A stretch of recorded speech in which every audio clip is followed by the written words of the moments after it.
It's no secret the NFL has a problem with race. Think Colin Kaepernick. Think Brian Flores. But this isn't a new problem. It's one that started as far back as the 1930s, with a ban on black players in the NFL, with a past that informs the present. Blackballed is a new miniseries podcast from The Ringer about the 4 men who broke the color barrier in football. I'm your host, Chelsea Stark-Jones. You can find Blackballed on the Ringer NFL feed. This episode is brought to you by Anytime Fitness. We may talk a whole lot about sports, but when it comes to keeping fit ourselves, there's definitely room for improvement. I hit this point early July. I was just like, I am not in good enough shape. I started trying to walk at least 15,000 steps a day, or hiking, or just anything to keep my legs moving. Now it's the end of 2023. I feel great. I had a physical 3 weeks ago, and the guy was like, "You're doing great. You're doing better than you were 3 years ago." I felt great. Whatever your goals are, progress is possible thanks to Anytime Fitness. Get a personalized plan and support from an expert coach anytime, anywhere. Visit anytimefitness.com to try Anytime Fitness for free. Start to train for your life. Terms, conditions, and restrictions apply. See website for details. This episode is brought to you by Read, Write, Own, Building the Next Era of the Internet, a new book from entrepreneur and startup investor Chris Dixon. If you're listening to this podcast, you know what it's like to be part of a community of fans. You value the people who play, perform, and create for everyone. Well, what if there are more ways to support them, more ways to be a fan? And what if you had even more ways to connect with the teams, artists, and other creators that you love? Even though creators make the internet valuable, how much value do they get for their work? Well, that's mostly up to a few big tech companies. Shouldn't creators get more from the platforms they make successful? More value, but also more say, more control, more ownership? Read, Write, Own explores an alternative future for the internet, one that reclaims control for creators, fans, listeners, and gamers, the people who not only use the internet, but make it useful. Read, Write, Own imagines an internet built by us for us. So order your copy of the book today or learn more at readwriteown.com. I need supports to have to clear the room.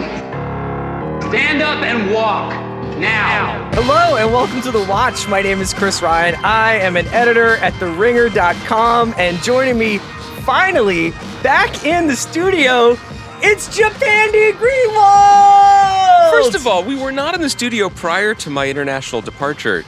Because I was Philadelphia CR. Because of you were traveling. Yeah, that's okay. Everybody travels. Some of us take beautiful pictures of where we travel and post them to Instagram and get lots of people being like, damn, I love this content. No one in this room, but I've been told that people in this room have been told by other people that they like. Yeah, that's right. That's how Kaya I don't even know how to praise. like Instagram stories. Can you do that? Like when somebody posts a story, can you be like, good job? Yeah. You know how you do that? What? You pick up the phone, Uh-huh. you dial my digits, and you say, hey, buddy, saw your story. Good International? job. You think I'm made of money? FaceTime audio, baby. It's fine. You can make those trans-Pacific phone calls? It's fine. You have an MCI card, don't you still? Great to see you. Listen, I hope it's good to see me. We have stuff to talk about. You have guests today. I do. Yeah, we have some really cool guests today. Sonny Lee and Jake Schreier, who are the two of the guys. Sonny obviously created the show. Maybe not obvious to people. They created Beef, which is on Netflix today. All 10 episodes, stars Steven Yeun and Ali Wong. Really like this show. Really, really, really cool show. Really interesting show. It's like 10 episodes, 30 minutes each, and it's basically like Ali Wong plays a basic, like kind of owns like a boutique furniture and home decor store. Steven Yeun plays a down on his luck contractor. They have a road rage incident to start the series, and everything goes from there. But it's a great throw a cinder block in the pond and see all the ripple effects kind of black comedy, thriller, character study. It's really cool. I'm really excited to talk to Jake and Sonny about the show. That's later on in this episode. Other admin I thought I would mention. Please. As you may have heard on the Bill Simmons podcast, we did not get Succession screeners this week. No. So we will be doing our podcast on Monday morning. Bill, Joanna, Sean, they're going to go Sunday night, but we're going to go Monday morning in the studio, marinate on it, sit on it, think about it. And I think our take will be we'll more... have a little bit of video for that too as well, I think. Our take will be more sober, I think. Not in terms of any I'm getting variation, shithoused at 8 in the morning. So Kai and I are doing sake shots all morning. Just a round of bloodies? Before we go. Anyway, good to see you. Here's what's on our agenda. Yeah. And you can just tell me what you want to go with first. There was industry shaking article in the Hollywood Reporter. Kit Harington joining industry. Dude, do you want to talk about that first? Keep going. You All set right. you set the table. The agenda is basically there's a big Amazon piece, Yes. a piece about Amazon Prime TV and Amazon Studios in the Hollywood Reporter by Kim Masters. Had a lot of talking heads talking. We were going to chat about that a little bit. Number 2, Kit Harington is going to be on Industry Season 3. The HBO universe is collapsing on itself, and he's playing a guy named Henry Muck. I mean, that's so good. Which is really great. And what else? Oh, Perry Mason remains a pretty amazing and elite television show that I want to talk to you about. That I think we should be talking about more, frankly. Well, we can talk about it today on this podcast. But first, I just want to check in with you because, you know, Okay. we haven't been in person in a minute. I've accrued some stamps in my Literally got 25 minutes. but let's passport. go. It's fun. And, you know, I feel like you said right before we started that you want to be a new you. I want to know more about this. Because when you greeted me at the door, Kaya, you don't know this, I got all back. Chris opened the door and just started walking. No, that's because Chris stood up and walked. He finally listened. Did you know that Bourne Legacy is the number 2 streaming movie on Netflix right now? Yeah, we were right, by the way. Maybe next Thursday we should just talk about Bourne Legacy. It's all I ever want to talk about. Have we ever done like a Bourne Legacy episode? No, because I think we've always said that we're going to get Tony Gilroy to come talk about it with us. Somewhat busy right now? Per recent reports from London, he's a little bit busy until late summer 24, but I think he'd make time for us. Well, maybe Bourne Legacy can keep the streak alive and just be a top 10 Netflix movie for sure. about 58 weeks. By the way, listen to Chris dissemble. Listen to him change the subject. He doesn't want to talk about his You know new what it is? personality. We just have a busy day, you Okay. know? And I was thinking about becoming a little bit more straightforward because I think I garnish my takes a lot. And Okay, how do you mean? You put a little extra mustard on them? There's just like a lot of ornamentation to my stuff. You Okay. know? I often will have caveats and Right. digressions and How long do you want these podcasts to be? Like, we could do a 12-minute I know exactly how long I want this podcast to be. All right, fine. Okay, so we're going to be more direct. No, I want to. We can chat about whatever you want. You want to talk about cherry blossoms? You want to talk about No. tamago? Whatever. What do you want to talk about? You just drop in the 2 Japanese things you know about. I'm reading a novel set in Japan You right want to now. talk about Tokyo Vice? I would love to. I mean, my experience of it. Did you find that? Did you ever watch Tokyo Vice at all? Did you watch the no. pilot? That's a no. God damn you! Look, I'm being straightforward with you. I Just could have garnished it. Dragging you up a fucking TV mountain every day. This is how Jen Salk feels. Yeah, okay, let's do that. Okay, so there was an article in the Hollywood Reporter last week. It was. I've lost track of time. I don't know what time zone I'm in, but it was. I only recently. know about it because I know about it because I read the Hollywood Reporter every day over a cup of steaming hot coffee Black and a plate coffee. of runny eggs. Yeah. and a slice of cantaloupe. And I know about it because That's after you it's do the laps same in your article pool, that gets right? written about every streaming service. That's my take. That's fair. There's nothing wrong with Kim Masters' reporting, which is thorough. They got a lot of people on the record. There's a Yeah. lot of numbers. They got a lot of people off the record. What they too, I paid would for say. The Citadel, the Russo brothers show that's coming soon, what they paid for League of Their Own, what they paid for Air, the Matt Damon and Ben Affleck movie, which is a movie I will be seeing toot sweet after we're done today. I can't wait. But I think that this has now become kind of like a rite of passage, especially for the streamers that are extensions of tech companies, where there's just a lot of, what ho? Seems like you do things different here. It's supposed to kind of like your usual traditional Warner Brothers, Paramount style studios. Although I would argue that all of those places are trying their best to become more and more like tech companies anyway. So let's kind of like chat a little bit about some of the headlines that you Sure. thought came out of this Amazon story. Okay. One is they spend a shitload of money. Uh-huh. I think we all knew that, but a lot of that was a little bit, I think, obscured by the headlines. Like everyone knows, and we've referenced this a lot, that like the entire Lord of the Rings series outlay was like $250 million. I think even before the show aired. That doesn't include international marketing. That doesn't include future seasons or future development. So we knew that they were spending a lot of money. The amount of money that they just spend almost casually is staggering. Mhm. You know, look, it's no secret that costs of everything have gone through the roof over the last few years as people have demanded higher quality and bigger stars are involved, et cetera, et cetera. And worth mentioning that until recently, these costs were probably accounted for upfront costs because there's not going to be some back-end residual That also matters. home video and or syndication for your shows. That also absolutely movies, yeah. matters. But you see things thrown around like Daisy Jones and the Six, a show that we loved, that we are not done talking about. We're going to revisit next week. That's a TV mountain. I just pulled myself up happily. I loved watching that show.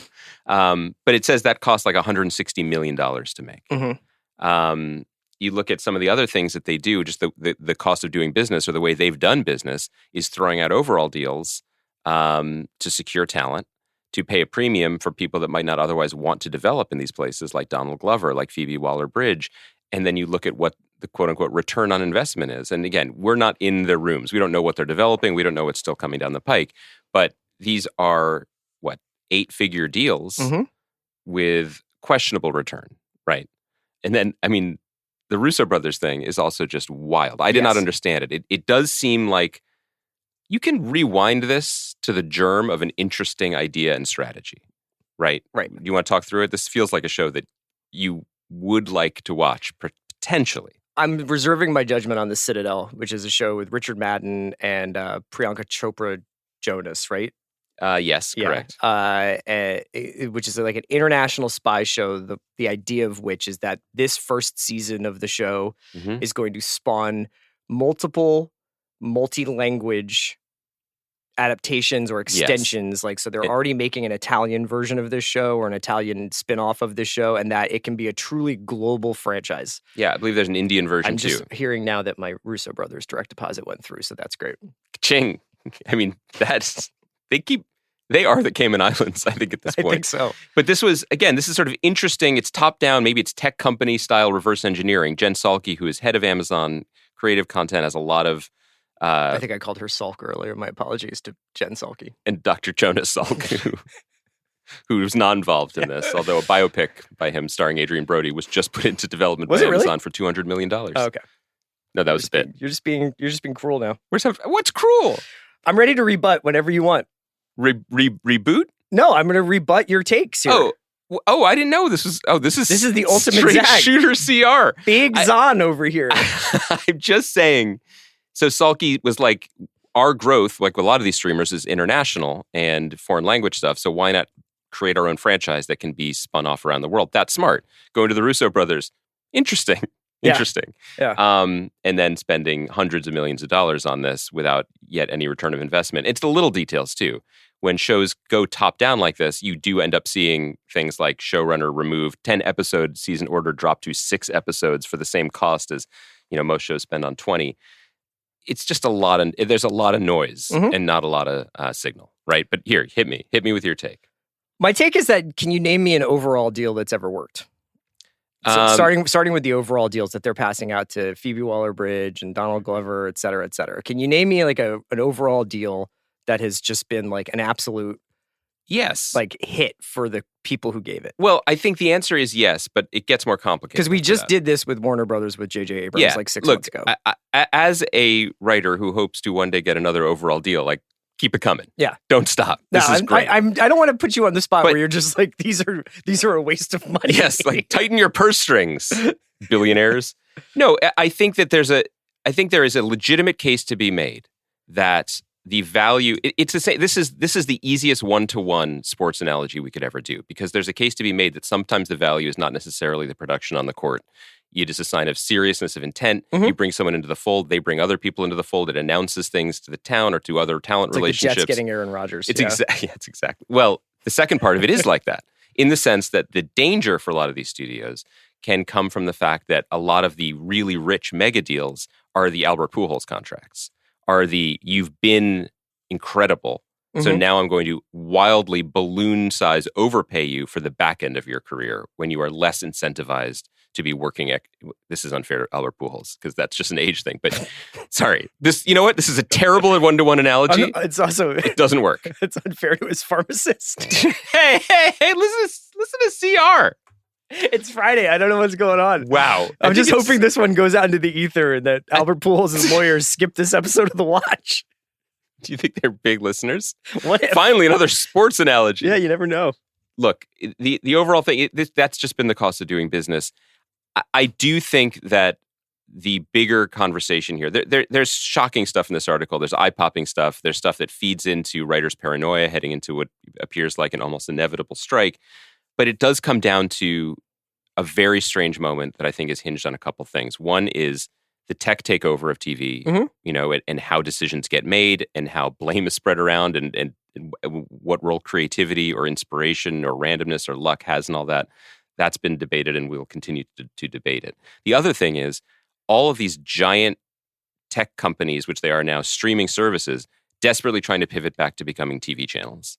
And I think one of the underappreciated drumbeats of this Amazon story is, look, they have shows that people watch, right? Like Jack Reacher, like Terminal List. Like those work for them. People watch those shows. You don't have to say people. You can say, Chris Ryan. The guy right across from me watches them. I also will say I love Daisy Jones. Yeah. I also will say that I love The English, which was on Amazon Prime Video. That like nobody else, Swarm's not on another channel. No. And they make The Boys. Yeah. Like, so it's very hard. I think maybe one of the struggles with articles like this, or the reason for articles like this, is you, just like with Amazon, where you can buy toilet paper and Cormac McCarthy novels, is you can't really put your arm around what the service is. You're just, why are you looking right at me when you say exactly what I do on a Thursday? Just buy Cormac McCarthy novels and household items. I mean, you're swaying me here. But so your takeaway is... I'm not trying to fuck with you. I'm really literally saying, like, tell me what in this article is different about any other article about any other streaming service, whether it's some people question whether or not they're relying too much on focus groups. Like, are you fucking kidding me? Like, people have been relying on focus groups since there's been people. Like, they always run this stuff through what, and it just so happens that Amazon's probably going through some proprietary kind of data analysis with this stuff. I'm sure it's frustrating to be making stuff in that environment. I bet it's frustrating to be making stuff in any environment, especially with all the economic and labor uncertainty facing the industry and everything like that.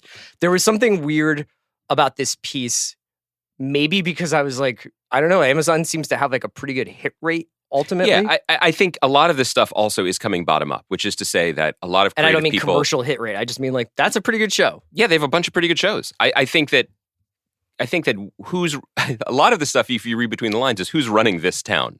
In capital letters. And a lot of creative people on the record in this piece, off the record in this piece, anecdotally in our lives, have had struggles working with this company. Not struggles like they haven't been well paid or the shows haven't been made, but in terms of interactions, in terms of development, encouragement, like mixed messages, et cetera, et cetera. And I think that increasingly there are two stories to be told, right? There are these companies that have so much money and could be doing anything. And then what does that mean? Yeah. And those are the Netflix, Amazons, Apples. And then there's FX and HBO as the places where people are like, they still know how to do things the old-fashioned way, and they're going through their own crises as they are being asked to become the other thing. So we end up kind of talking in circles when you get past the sort of eye-catching numbers, right, and the headline-grabbing details. We end up kind of in this same murky middle, which is where the industry is, right? It's either going this way or that way, but right now it's not making much sense. Yeah, it's fascinating. I mean, I think that what's interesting about these stories is also the cycle of them, where there's like the initial sort of like, I can't believe it. Finally, a home for creatives where we're paid what we deserve and nobody interferes with our product. And then after a couple of years, when people are like, how come these movies and TV shows are kind of shitty? It's like, well, we don't get any guidance about what they want. Nobody knows what they want. And it's like, yeah, I mean, like, this stuff is going to run in cycles. Like, I think if my big critique of Amazon would be the same as my critique sometimes of Netflix, which is like, I don't know when stuff is coming out or what you guys think is good, or like, there's just kind of a fire hydrants opened aspect of the curation, right? Now, my kind of issue with that is more that stuff like The English, which you have to wonder if it was on an HBO, although now increasingly that's the only other thing I can point to, or maybe an Apple. Although I can tell you, I do not think that The English would get made for Apple. No, they wouldn't have made that. It's not affirmative enough. It's too weird. It's too arty. It's not like straight down the middle. Yeah. But the issue is like, you can't only have HBO as the only place that's doing it right. Like, so. Correct. Yeah, right? So it just turns into this thing where it's like, yeah, I guess this is the new reality where you're not going to get the, like, we're going to walk you up to the Emmy podium from development to finish. I think that your take on this is the most useful, honestly. I think you win this one. Kaya, are we doing this around the horn style? Give him some points. to young Woody Page over here, because I think this is right. And I think you said the word exactly when you said curation. And I think that there's an element of our conversations that kind of do pine for an old school aesthetic curation for the stuff that comes to us, where the sense that there is someone, not just the creative person making the show, but there are creative people on the other side of the desk sculpting the larger conversation. And this is a strange leap, but another thing that happened this week when I was away was the legendary A&R record man Seymour Stein died. Oh, yeah. And this is a figure that does not really exist in our culture anymore so much, where he had good ears, a good sense for business, and he signs the Ramones and Talking Heads and Madonna. Mm-hmm. And his legacy is unimpeachable in terms of what he chose to promote, what he chose to give the platform to. And you could kind of trust what Sire Records was, even though it didn't all sound the same. Mm-hmm. And we continually find ourselves lionizing people like a Casey or like a John Landgraf and his team at FX, who seem to at least be able to maintain some aspect of that. And maybe this is just too old-fashioned of us, because I think you're right. Like, we can have fun dancing on this Amazon article, and there's a lot of blame to be passed around here, clearly. But at the same time, there are people there who clearly care, who are championing good stuff. Yeah. Like, whether it's The Boys, which is consistently extremely good, whether it's Jack Reacher, which doesn't need to be as good as it is, frankly, and it is really fun and good, or The English and Daisy Jones. Like, that stuff. Or the Taylor Kitsch spinoff of Terminal List. Which we just can assume is it's coming. Equally good. Yeah. But, no, I'm just saying that, like, you are correct to say that is a pretty good hit list for what TV output was 15 years ago. Did it need to cost $2 billion to make it? And did they also need to be 47 other original shows that we didn't even mention, some of which were good, some of which were bad, and most of which were I was middling? looking through this list of the last couple of years of Amazon shows. Let me just go through it for you, just to kind of play it out. Will you watch an episode of The Citadel with me?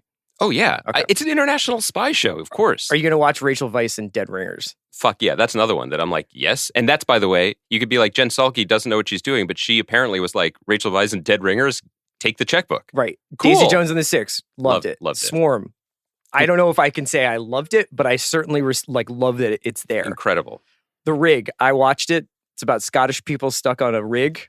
You made that one up. No, I told you about this. There's this it's like everybody from Game of Thrones is on a rig, and there's a fog. But Stanley Tucci is there too, and it's winter, right? It's good. The special effects are a little rough. I don't know. They should have taken some of that Lord of the Rings money.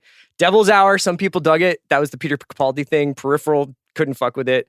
Lord of the Rings. That's an expensive show. Didn't mind it. Paper Girls. I respect respect the fact that it did. And Paper Girls might be an example of something where it's like, damn, the golden goose right there. That was like, it was like a layup. Paper Girls was good. And I think that with Paper Girls was good, like the show itself was good. I really like that show. I finished it. There you go. I feel really sorry for what happened to it. And that would be a whole argument to be made if we actually had the intel to be like, my sense of that show is with a more focused development team that knew what they were doing and championed what they championed and cared about it, that would have had better stewardship and gone on for multiple seasons as it was intended to. Okay. A good show that didn't work. Terminal List. You love it. Did you ever watch any of Terminal List? I mean, sometimes you just know your I just space. really love shows set in San Diego. My wife loved The Summer I Turned Pretty. Outer Range is a banger. Reacher is a banger. Wheel of Time Pass. I keep calling it Jack Reacher because that's the Tom Cruise movie. And I actually kind of enjoyed the first few episodes of I Know What You Did Last Summer. Wow. Which before it got nuts. They also made Underground Railroad. They made The Wilds, which I enjoyed. You know, like that's like a pretty good list. You know what I mean? Kaya, Chris is angling for that free shipping through 2030. Chris is getting gift cards. It's unbelievable. Oh my God. Do you ever listen to this podcast on Prime Audio?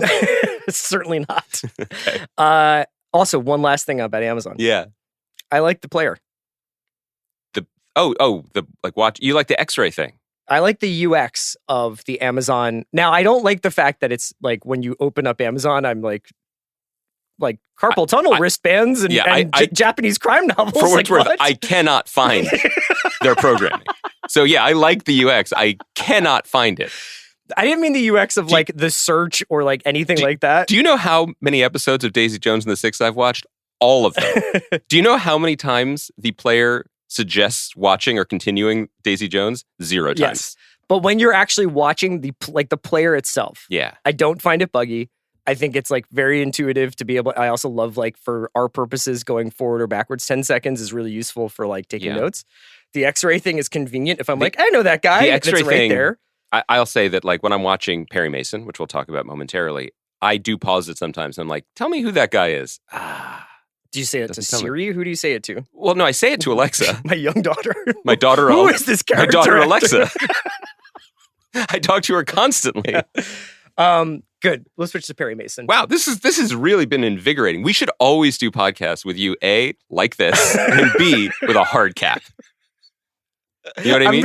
We should be like NFL free I agency. love you, but like I just definitely want to get all of our stuff down. Right. No, I'm not. No, listen, the coffee's going down smooth. Let's keep it moving. Okay. Do you want to talk about Perry Mason now? Yeah, I do. All right. Yeah. Why is this show so fucking satisfying? Because it's TV. Because it's a TV show. You know who sat in that very seat and said the same thing to me as Big Waz? Big Waz agrees. You, me, and Big Waz are the Perry Hive. First of all, I'm so glad there's a third chair for AM to the PM because I was looking at our schedule for the next 12 months and it's going to be demanding. Yeah, but I think it would be cool if we launched a feed, declared it AM to the PM. Yeah. Kai is the producer. We get new art and then we immediately go on hiatus. I would love that. I would love that. And we just put out like a really heartfelt statement to our fans. Is there a dormant Ringer feed that we could use? Like one that I'm sure. Let's find look. something. Let's look in the archives. Keeping it 1600? Do we still have that right? I guess. I mean, we just go right at the top of the charts with AM to the PM. That would be amazing.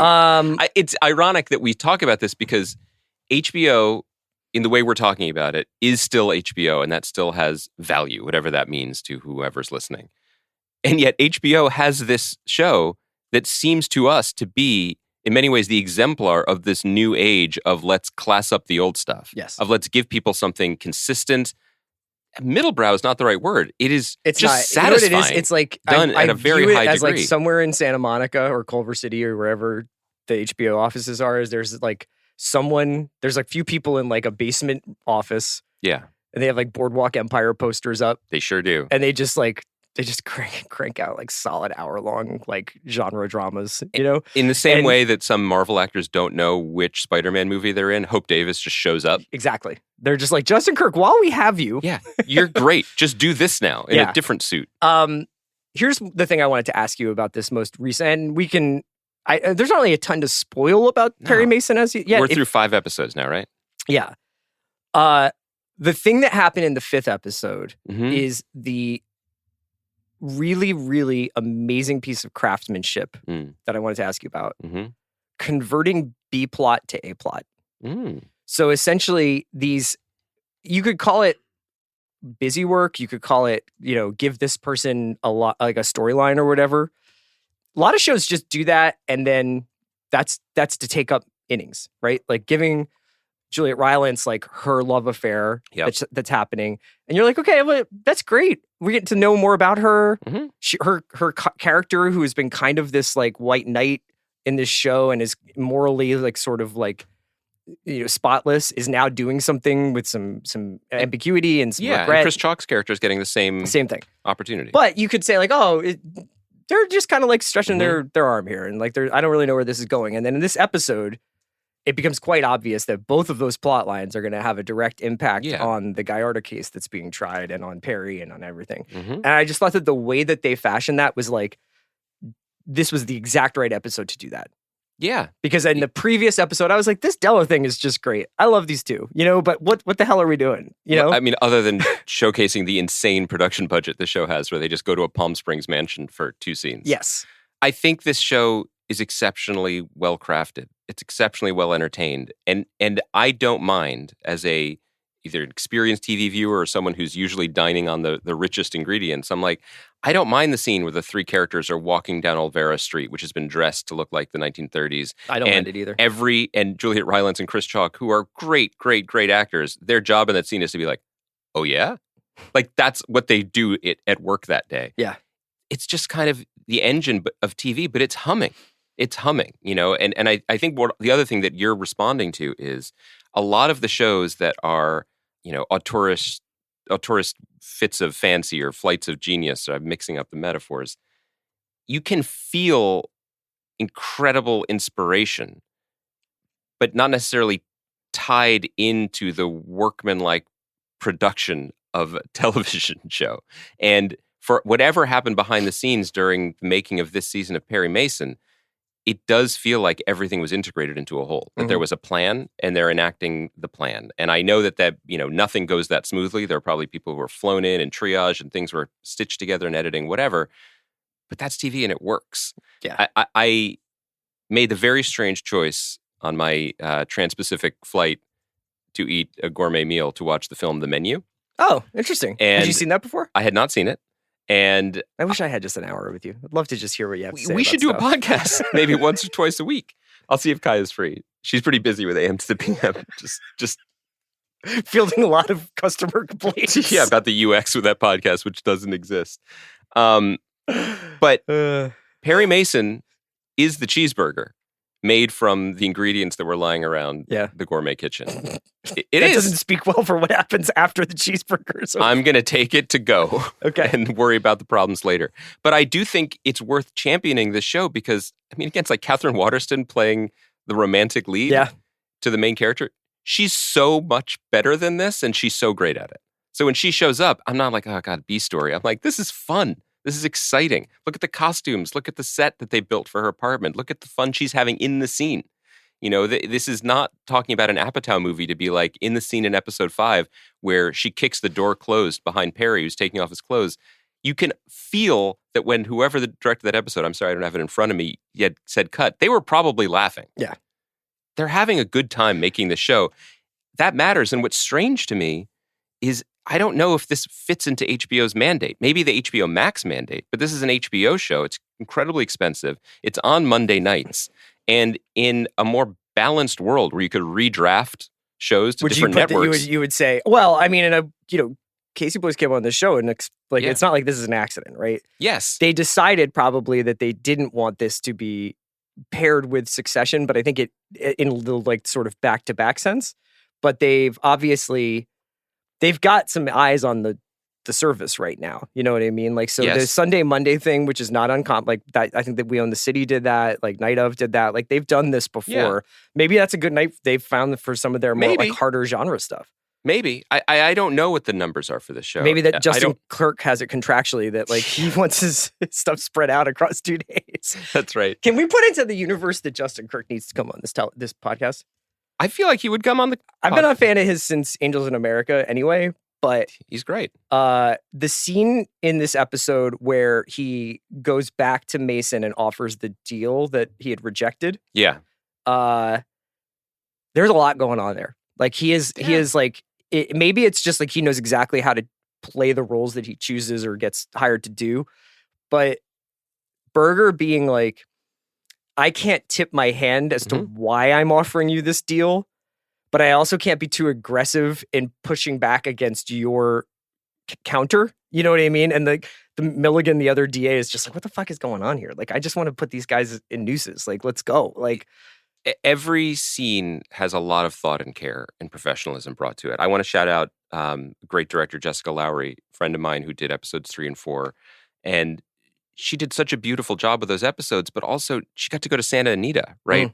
And the way that they shoot a fucking racetrack with the horses that survived luck. At night, Horses do some of their best work at night, though.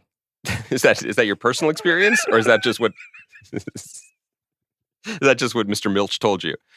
And then Dave, let me shoot this at night. You have Shea Wiggum, like, look what they get to play with. It's weird to say that a show that probably cost, I can't even imagine how much it cost Daisy Jones money.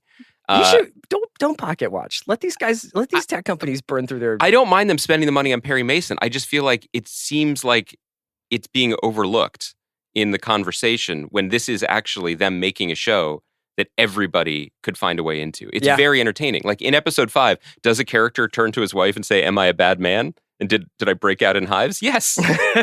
Yeah.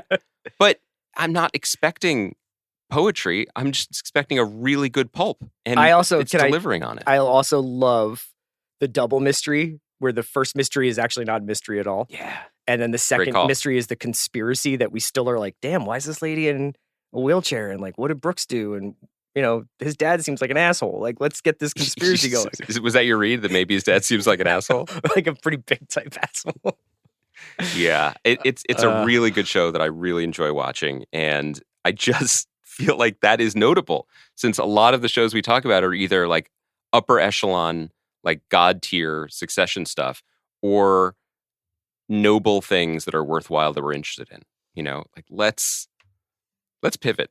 Let's just talk about let's just right down the middle. Okay. Let's be like Aaron Nola with a pitch clock. Just groove everything. Yeah. You know what I mean? He's loving life. We'll just do fast stuff straight down the middle. I love that MLB is like, this pitch clock is fucking awesome. Like they're making ads about the pitch clock. Yeah. And then when like you actually watch your team and the pitcher's getting tattooed all over the place. Yeah. And they're like, my life is over. Yeah. I'm like, I'm glad I secured the bag before I had this mental but I was breakdown. like, nobody checked into how Aaron Nola fucking tries pickoffs like every other pitch so that he can like grind the game into dust. Also, what about like, do you feel for the beer vendors who used to get like 3 hours of just getting people sauce? Can I tell you my Dodgers story? I went and saw Dodgers Diamondbacks. Yeah. And because you've been a Diamondbacks fan since the Randy Johnson days. Kirk Gibson really speaks to me. Mm-hmm. I went to that game and we were there a little early. So then we were like, let's get some dogs, let's get some treats. Got up. I personally stopped. I don't know where my wife was. She was like getting a margarita or something, but I like stopped for the national anthem. Saluted the flag. Yeah. I mean, that's who you are. Terminalist style. And then as I got in this very long line to get a plant-based Dodger dog. Whoa. Which I think is just like, if you're going to do Dodger Stadium, I understand. Like, personally, I don't mind plant-based meats. This is, by the way, this is why they can't pin you down. This is why Steve Bannon cannot get a line on you. Yeah. And you know what I heard? Yeah. The roar of the crowd as Trace Thompson hit a grand slam in the bottom of the first inning. It was my fault for not sitting in my seat. Right. And then I watched 2 hours of Clayton Kershaw dealing, but there was no other action. I have to say, though, couldn't take my eyes off the field. Too much action. It was great. It's too much action. Rob Manfred. Rob Manfred and Jeff Bezos, my two number one guys, 2023. Because they answer to the people, right? I mean, this is wow. I can't keep up. Okay. I am Aaron Nola, honestly. Like, I went away. Yeah, you're still going to first. That's a penalty. I missed spring training. I'm just throwing pepper around the infield. I got to kick you out of the studio. I got to do this Sonny and Jake interview, and I can't wait to do it. I love seeing you back here, and we're going to be back on Monday morning. Thanks for having me as a guest on the Watch. No, I don't want to blow all our takes anyway. Monday morning, we're going to come back. Monday morning is going to be interesting. And then Thursday, you want to do Daisy again? You and Kaya are going to be lit, apparently. And you two, both of you two on the other side of the table, you know what you're in for? Yeah. An absolute fucking classic Top Chef. Wow. Because you haven't watched it yet, but it is a banger. Okay, so we have a lot to catch up on now that I'm ready to catch up. Yep. Okay. I think that's fine. No pitch clock on the podcast. No more banter. No more digressions. You were like, what's your heart out? I was like 11. I just like to hang out with my pals. Jake and Sonny coming up next. This episode is brought to you by Mint Mobile. New Year's resolutions are fun the first couple of weeks. Then you kind of maybe conveniently forget about them halfway through January. No shame. It happens to us all. But this year I have a foolproof plan, at least when it comes to saving money. Just switch to Mint Mobile and you're done. Goal accomplished, because for a limited time, their wireless plans are $15 a month when you buy a 3-month plan. The great thing about Mint Mobile is there's no jaw-dropping monthly bills or unexpected overages, and all plans come with unlimited talk and text. Get this new customer offer today at mintmobile.com/watch. Additional taxes, fees, and restrictions apply. See Mint Mobile for details. This episode is brought to you by State Farm. You might say all kinds of stuff when things go wrong, but these are the words you really need to remember. Like a good neighbor, State Farm is there. They've got options to fit your unique insurance needs, meaning you can talk to your agent to choose the coverage you need. Have coverage options to protect the things you value most. File a claim right on the State Farm mobile app, and even reach a real person when you need to talk to someone. Like a good neighbor, State Farm is there. Atlassian software like Jira, Confluence, and Trello help power global collaboration for all teams, so they can accomplish everything that's impossible alone. Because individually we're great, but together we're so much better. That's why millions of teams around the world, including 75% of the Fortune 500, trust Atlassian software. Learn how to unleash the potential of your team at Atlassian.com. That's Atlassian.com. Atlassian. If you went on a road trip and you didn't stop for a Big Mac or drop a crispy fry between the car seats or use your McDonald's bag as a placemat, then that wasn't a road trip. It was just a really long drive. Ba-da-ba-ba-ba. At participating McDonald's.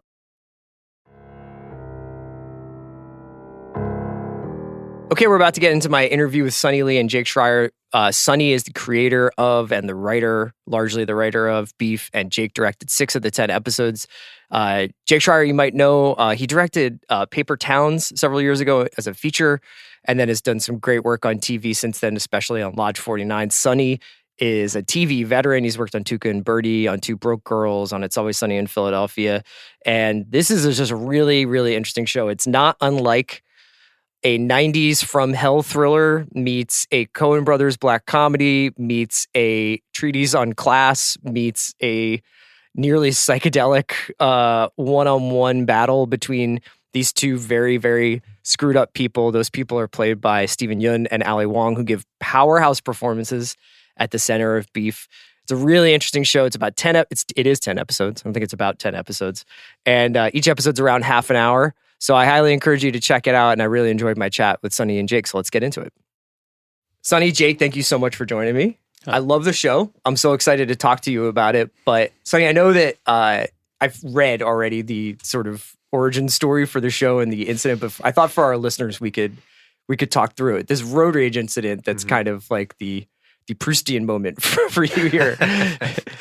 Yeah, it was similar to the show in the sense that there was a white SUV involved. It was a BMW though, not a Benz. And I was coming home from work. It was in Hollywood, getting on the 10, and I'm on my phone. It was my fault. And light turns green and didn't go right away. He starts like honking like crazy, pulls over to the side, rolls down his window, starts just cursing at me, and drives off. And, I wasn't having a particularly bad day, but on that day, for some reason, I was just like, I'm going to follow you.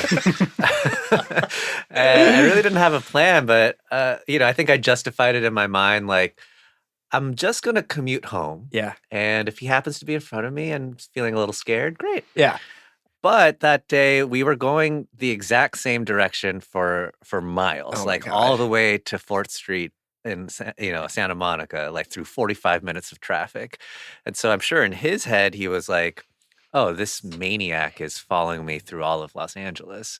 And so that kind of made me chuckle. Yeah. And did you like make a voice note about it, or like did it immediately start to germinate with you as like something that could be a story? Well, it ended in I've been advised not to tell the full, but I think it's fun enough to share where by like your lawyers? No, it's just like I know it makes me come across a certain way, like I'm like, like the characters in our show do some like horrible things, and so I don't want to condone this behavior, but like we got off 4th Street and he's like trying to like lose me, and I'm like, well, I'm pot committed now, so yeah. And he stopped in the middle of the street and started. He was on the phone. He gets out of his car. He's on the phone with the police and trying to get my license plate, but I don't have one on the front because I find it aesthetically displeasing. And and so what I did was I rolled. Yeah, this is perfect. Yeah, am my phone blowing up? Is that the FBI? Yeah. And so I rolled down the window and I put on sunglasses and I like pointed 2 fingers towards my eyes and then at him, which I've never done before in my life. Clint Eastwood? What's happening? Yeah, it was weird. And then I reversed out of there like so fast and smooth. And the reason I'm sharing the full story is because, I left there feeling quite alive. Yeah. I was like, that was awesome. And I told that story to every single person that would hear me for like the next like 2 months. And so that's when I knew that there was something there, was just like, I couldn't stop like talking about how like great that felt, right? And a couple people are like, "You okay?"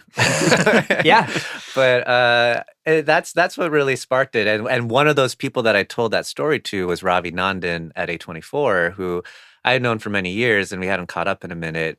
And I was just like talking to him about the story and like how so we were also like trapped in our subjective views of reality. And he's like, you should explore that. Yeah. There's something there. And it really was his encouragement that made me dive in further. I don't want to turn this episode into the SNL skit, The Californians, where we just talk about different streets in California, but I'm going to do that for a second. I have a theory that I want to bounce off you guys. That there was that moment right after like peak pandemic when restaurants started kind of like doing to go and stuff like that. And that is what broke reality for me with Los Angeles traffic, because for a brief moment, I saw what could be.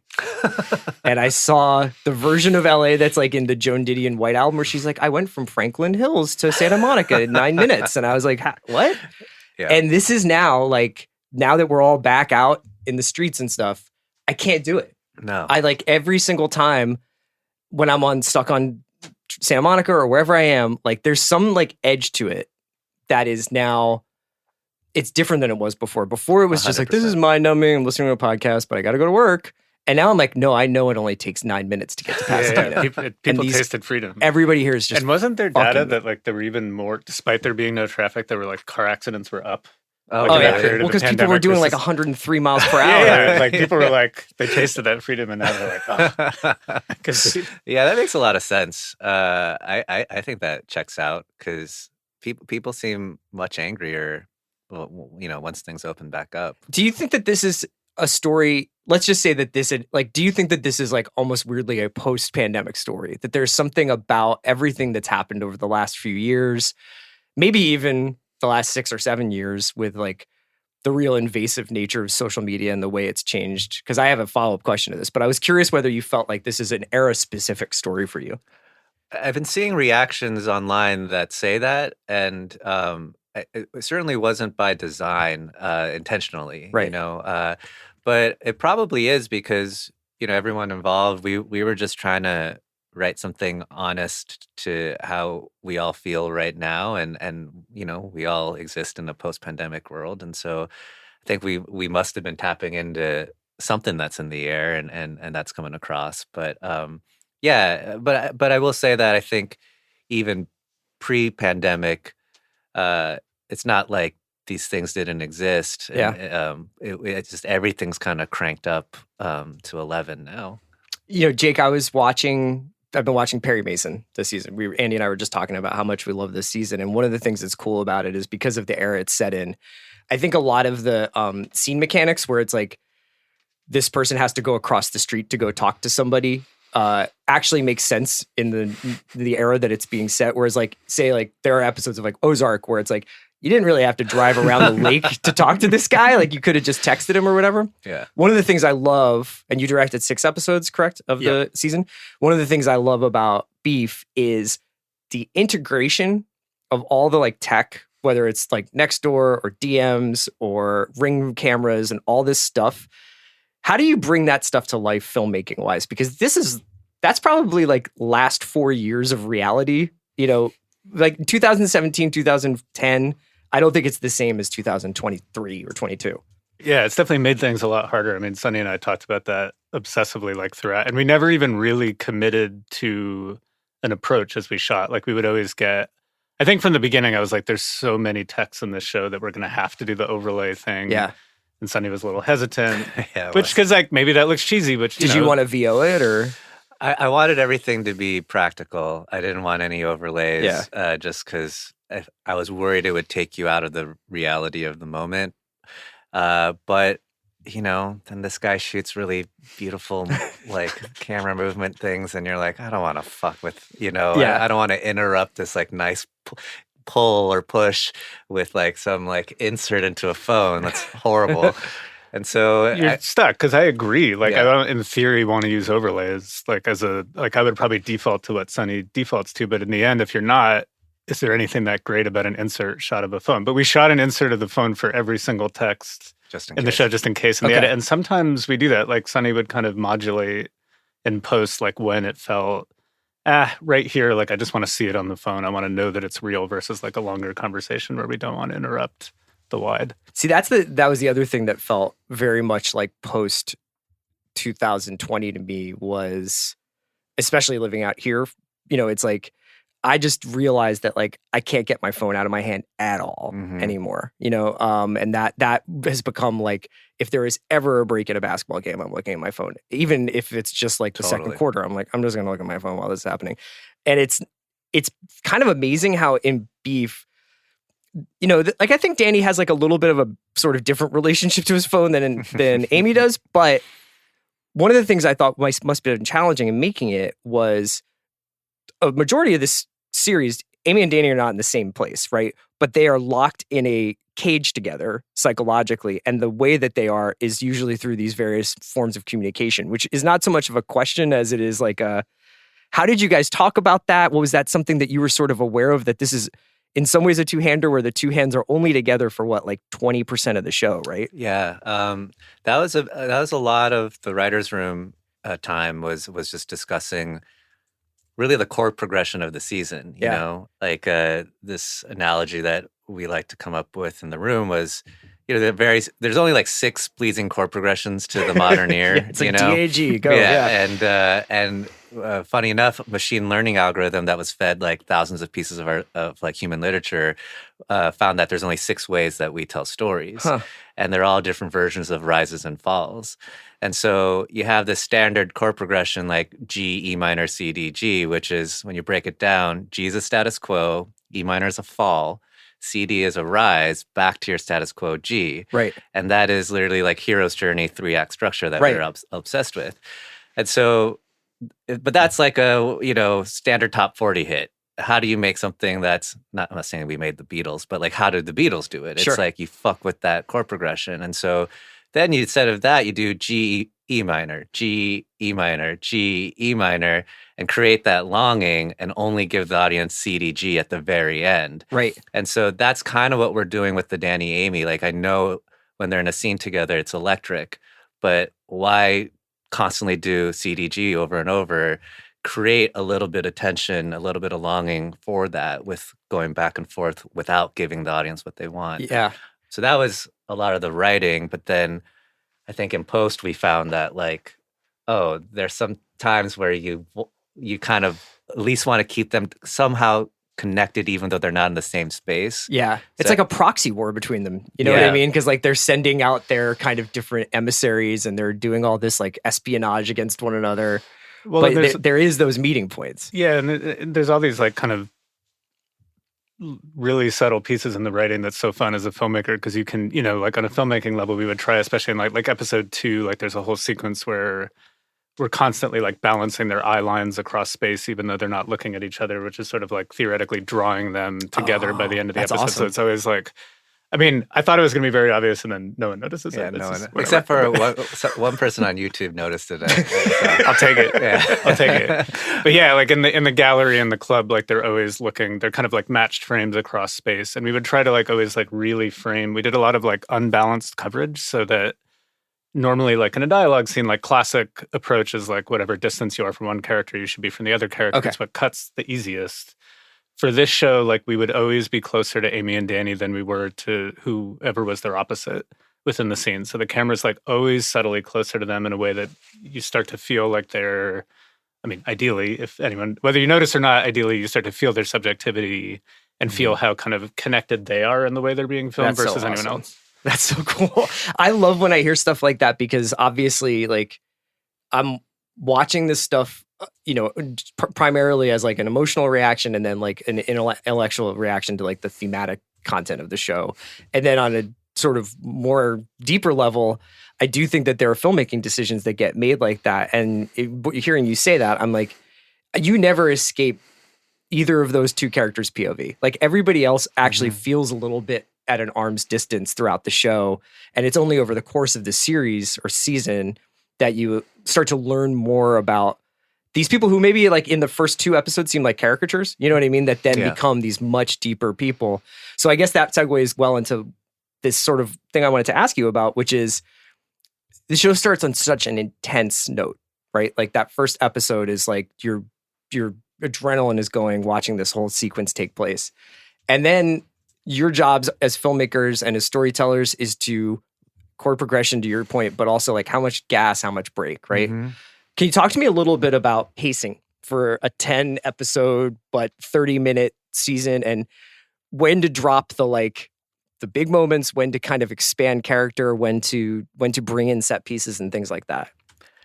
Yeah, it's tough, especially in sort of the modern algorithm. When we took out the show, we had a bidding war and multiple different streamers, but we ultimately knew we wanted to be at Netflix because it's like, in terms of like scale and like the way we consume things, Netflix kind of defines a lot of like modern habits, and so a lot of our initial pitch even was designed to ride the line between like being like, I don't know, artful in your writing, but also you're making it for a modern audience, And so there was a lot of conversations about where is that bullseye, like is this too much propulsion over and over again? Like, should we slow it down? And who's to say? I don't know if we like nailed it all the time, but it was a constant discussion. Well, I'm always fascinated by like how much of the whiteboard gets used up in the first episode, or like, it's like how much of your notebook is getting emptied, how early. Well, Sonny actually has a graph. I mean, Sonny, he calls it story math, but I mean, like if you looked at the pitch for Beef, like there is an actual graph of each of their character rises and falls that was pretty well hewed to. I mean, obviously things shift in the writer's room and in production, but like the overall concept of it is on that graph. Yeah, we do a lot of graphs, a lot of spreadsheets with like columns for each person's arc, like interpersonal arcs, and then I have a column that's audience emotion. And we do a fun thing in the room where we kind of like pretend to be different viewers. And almost like your lizard brain, like just like base level reaction to things. And if you have that spreadsheet and you look at that column, you're like, oh shit, we have like 10 consecutive beats where it's just pure adrenaline. That's probably not good. Like we're gonna like wipe people out. So then then we go back and we're like, well, what if like you have a stiller moment here and you actually build that and then you do the adrenaline, that'll actually make the adrenaline pop even harder without having to exert so much effort because, like stillness before, something. So you're your own focus group. We do a lot of that. Did you participate in this? I mean, I wasn't in the writer's room. I saw the graph. And then, I think we had a really great group of, their beats of like even... I can't spoil, but some of like the ways things are done in episode 9, like Larkin, our cinematographer, who's brilliant, like had really good story notes too. And like when you have like good scripts that everyone gets very excited about, like Grace Yoon, our production designer, like people do bring a lot of themselves. And, like with a good writer who is willing to listen to that, like when Sonny's pushed, like it usually can get him to an even better place of how to work that in. I don't think that's that odd. I remember... all writers have their systems, right? Mm-hmm. Like some people have index cards, and David Lynch is like, I just do a scene on an index card, and when I have 60 of those, the movie's done, And like Stanley Kubrick had like the card catalogs and stuff like that, and like it's not surprising to me that we're using these like suite of office tools essentially, like or Microsoft, like these basically like these computer programs to kind of illustrate narrative ideas. I mean, it's not all like I write longhand in a notebook and then send it off to the typist. Well, and especially when, we shot this show, we cross-bordered it. So it's entirely out of sequence. Like we didn't go episode by episode. We did the whole season except for the last episode that Sonny directed, which happened at the end. Like everything else is done all across the map. And so to have not just scripts, but also like this kind of story math of where are we and what is this, not only like what's happening in the scene, which you can tell from the sides, but where in the story is this and what is it propelling you to, to have like checkpoints for that, like actually written down in a somewhat more mathematical fashion can be a lifesaver. So you've got this story, you've obviously got like a very precise way of planning it out and planning out the beats to it.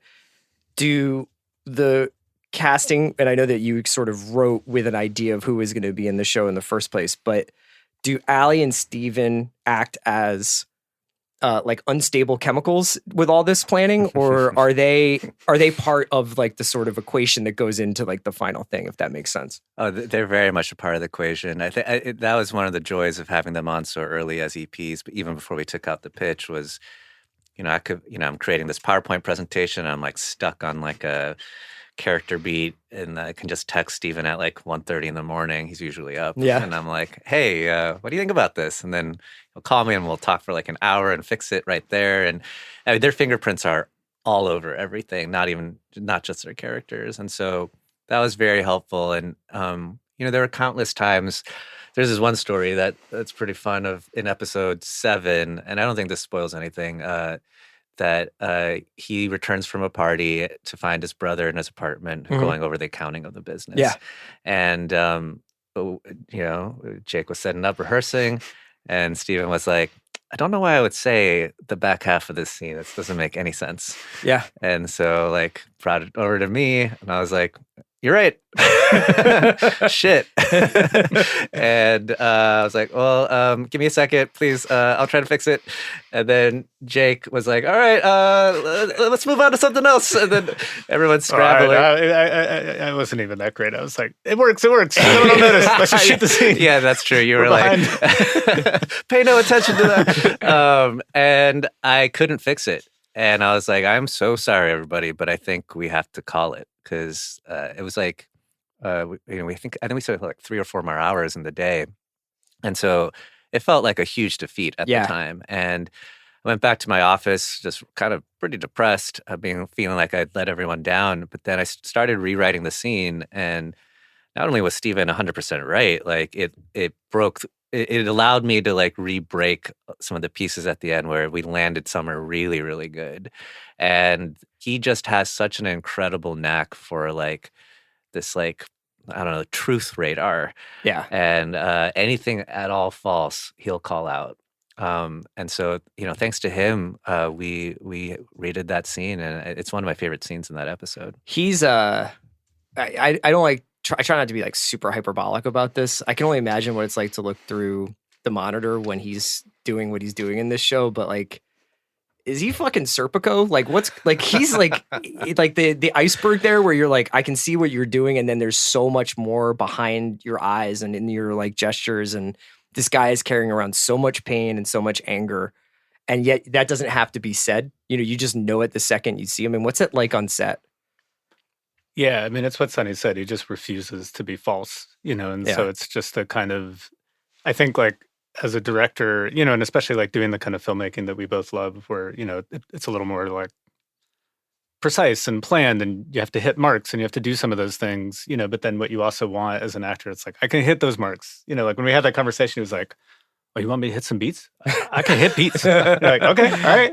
But in between that, like, you're not going to get the same thing every time. And he's going to bring something that you never would have expected to it. And so if you can marry those two things, like precision with this level of kind of commitment and truth and reality that isn't, because you don't actually want, I mean, I don't know, Sonny maybe feels differently. Like, I think you don't want what's just in your head. Like, you have a vision of the thing going in, but it's not.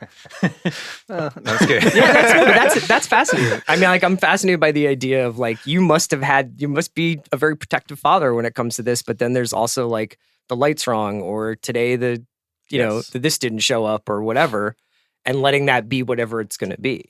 Yeah, I think it's a balance between both, and that's what's great about the squad that we had on this is I am pretty particular about what's in my head, but then there's so much magic in also like executing and new things being discovered. And what Steven does really well too, he's on like some like Michael Jordan, Kobe shit where like in the scene, so he's doing all of that, everything you're saying, but then he can also be guiding the other performer towards the thing that he knows that the scene needs to be. So we're just sitting at the monitor being like, are you watching this? Like, he's literally like guiding other performances to. Do you mean like emotionally, like kind of like just sort of egging this person towards whatever he needs it from them? Emotionally, even like slightly like tweaking the dialogue in the moment to kind of nudge a reaction, more of a reaction from his scene partner. Is there a scene in particular that you're thinking of? Oh, I mean, like, I'd say a lot of scenes with Young, who plays Paul. Also, a lot of scenes with Rec and Santino, yes. Bobby and Michael, because they're so comedic. And I don't want to detract from them as performers either, because they're incredible. But especially with Rec and Santino, they're coming in just for like kind of like the middle part of the show, and like Jake said, it's so heavily cross-bordered. They may not know like what this means for like the whole season arc. Yeah, and just constantly in those scenes, Steven's like, they're fairly comedic, but then he's like nudging them towards like, so that the scene ultimately is about Danny feeling aggrieved or not seen, or about like, really like bringing out the Isaac factor of the scene a little bit more. I mean, it's really, and I asked Steven, I was like, are you consciously doing that? And he was like, not really, but like in hindsight, he says he can see it. Right. But that is after like, he's like looking at his highlight tapes. He's like, yeah, sure. Yeah. So I think it's just like intuitive for him in the same way like, all-star basketball players just like they're not like consciously like the A to B to C leading like, the flow of the game, but they just intuitively know the flow of the game so well. Right.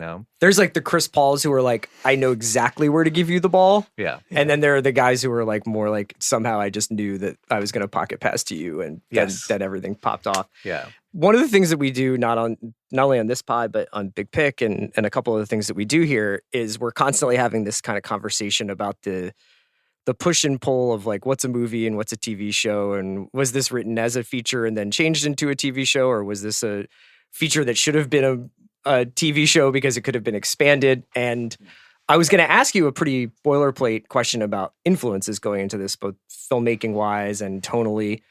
But I thought we could have a broader conversation about, I mean, was this always going to be a series in your mind? Okay.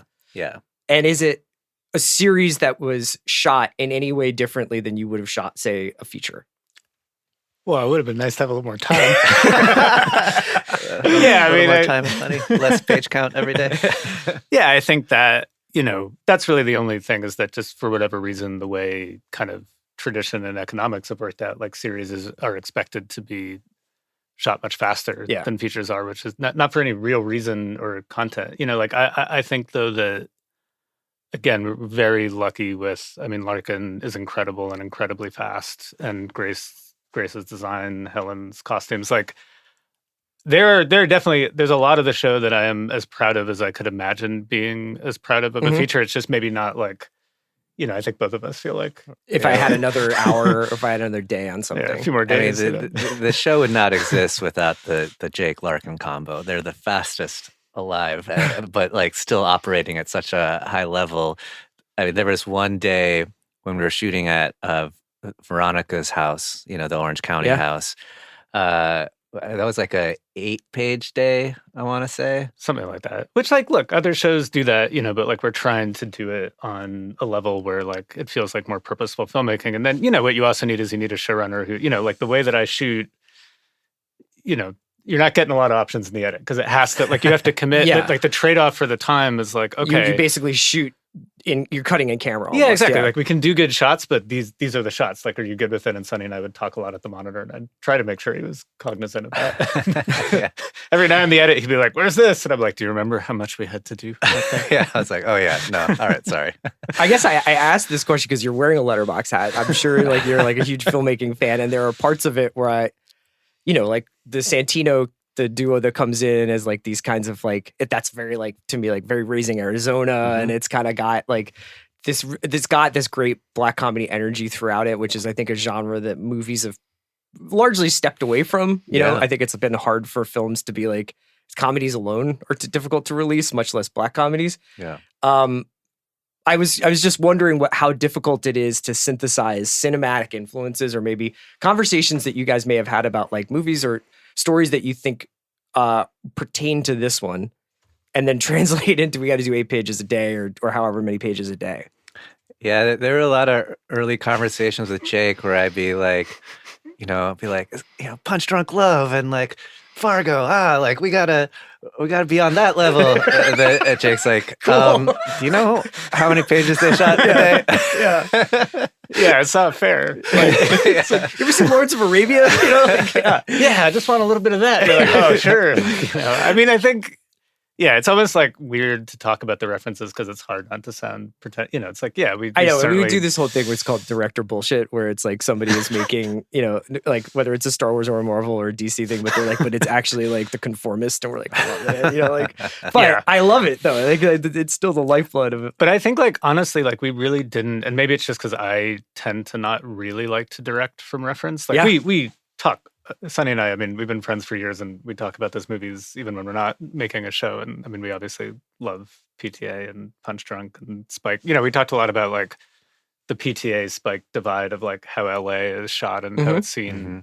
But when it actually comes time to make it, like, we don't have those references on set. Sure. And we don't really end up talking about it in that way. It's like you kind of form a unit between Larkin and Grace and Sonny and I of like what our language is. Like, you kind of figure it out as you go, and then like that really becomes your language, because it's just too weird to be stepping outside of that or holding it up to something like looking at a laptop on set of something someone else made. And again, we just really didn't have time to even talk about anything. We were just like go. And so it's like you consume all this before you make it, and it's probably like rattling around subconsciously and bleeding out in different ways. But certainly while making it, you're just kind of responding to the character and the environment. In some ways, the genre, or maybe the reference that I love the most, is that this is such a distinct like Los Angeles show, but like a greater Los Angeles show. Like, I do want to bring up, I did, because I know that I always wanted to be on one of the Heat recap podcasts. So I had at some point midway through the show, I started telling Steven that we were making dumb Heat. And he made a little meme. I made a little poster. Yeah. He photoshopped their faces onto the Heat What's the poster. coffee shop? Kate Manolini's? Is that the Manolini's? It's not there anymore. Yeah, it's I know. gone. You guys should have just rebuilt it. Yeah.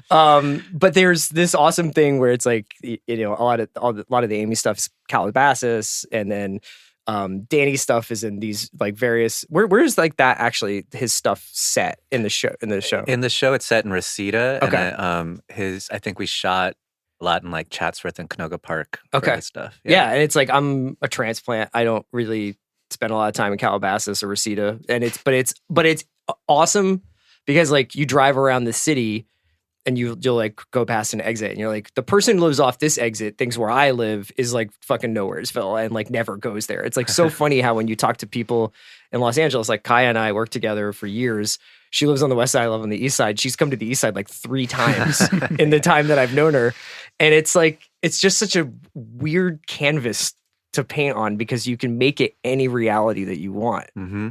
Yeah, I mean, largely it was because I had just moved to Calabasas when I started. Amy's house is actually 4 houses down from Sonny's house. Yeah, the first day of shooting, we shot. It was the 105 cold open with the bicycling, and that was the street right behind mine. So I just like woke up, walked out of my house, and I was like, I could get used to this. This is pretty nice. Thank you, Gavin Newsom. I pre-pandemic, I had just moved there, and I'm a first-time homeowner, and like going to Home Depot and buying supplies all the time, and just it's that Home Depot in West Hills is such a interesting kind of melting pot because you have people coming from Hidden Hills, from Calabasas, but also like Reseda, Chatsworth. Yeah, it's just so many different socioeconomic statuses, all like coming to one spot to build things for homes that, and it seemed rife with tension. Yeah. And so that's really what sparked the setting was, it was just what I was seeing every day. And did you want to shoot it in a different way than you had seen before? Maybe was there elements that you wanted to avoid in the way you depicted California? It's a good question. Again, it's like the kind of thing I wish we had had time to. Yeah. I'm like, I just he wanted doesn't to shoot like it. the color green. So, well, that's true. I tried to keep. Neither does California. Yeah, there was a lot of times in the grade where Jake would be like, "Just the green. Can we just knock down the green, please?"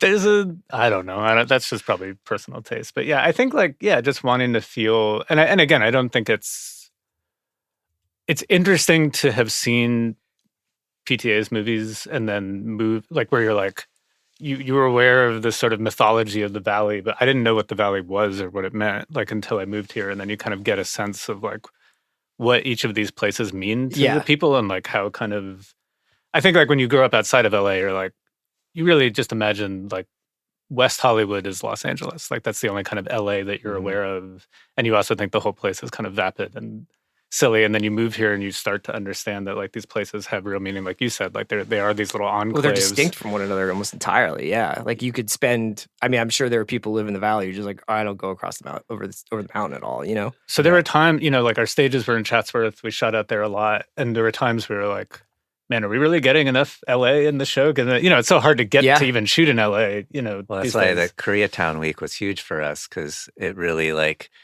sells LA. Just even seeing, you know, there's that one shot in 2 when Danny leaves the club to get to his car, and you see the like Korean bakery sign in the background, and just gives it that little extra oomph. And we shot at Arena Club, which is like classic K-Town club, which I hear is not around it now. Like it went under, like in the time that we really? shot. Really? Yeah. I could be speaking out of turn, but someone told me that last week. I've always been disappointed, speaking of Heat, that BJ's on Alvarado is a fictional club, you know? Oh. Yeah, I mean, I thought about that a lot, like, because when you're in K-Town, like, that's sort of what it feels like. But then it's like down hard 2 to elevators through a metal detector. I know, but they use jump around in the club, which is just like, oh, like I love Michael Mann more than anything. But like, it just kind of takes a little bit of a song on you. Well, thank you guys so much for coming in. Oh, you know what? I did want to ask one more thing. I'm going to go ahead and ask a little bit about the finale. Oh, that's sure. Okay. So if you haven't watched Beef, so you may want to stop the interview now, just because I wanted to talk a little bit about the conclusion.